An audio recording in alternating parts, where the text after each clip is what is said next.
Morning everyone. আজি দুপৰীয়া আমাৰ খাদ্য হ'ব ঢেকীয়া আৰু আলু আৰু ডিম। এতিয়া মই ঢেকীয়াটো কেৰাহীত ভাজি লৈছোঁ আগতে। ঢেকীয়াটো পূৰা সিজাই ল'ম, সিজাৰ পিছতে ডিম দিম আৰু এতিয়া পূৰা ড্ৰাই ফ্ৰাই কৰি ল'ম ঢেকীয়াটো।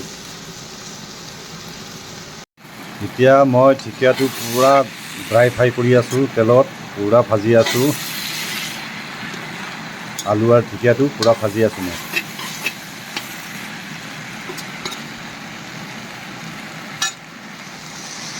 ঢেকীয়াটো ভাজা হৈছে, এতিয়া ডিম দি আছোঁ আৰু মই ভাঙি পেলাই এয়ে ডিম দি আছোঁ ভাঙি।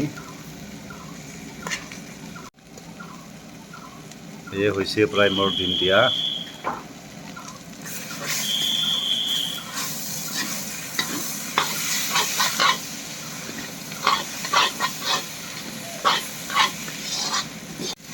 আজি হ'ল চব্জিটো ঢেকীয়া, শাক আৰু ডিম, আৰু লগতে ডিমো ভাঙি দিলোঁ, ধুনীয়াকৈ ভাজি আছোঁ। আজি কিন্তু ধুনীয়াকৈ বনাইছোঁ দেই, খাই মজা লাগিব কিন্তু চব্জিটো পূৰা ড্ৰাই ফ্ৰাই ধুনীয়াকৈ বনাইছোঁ। বহুত টেষ্টি হ'ব খাই চব্জিটো আজি। এয়ে পূৰা ড্ৰাই ফ্ৰাইকৈ ভাজি আছোঁ।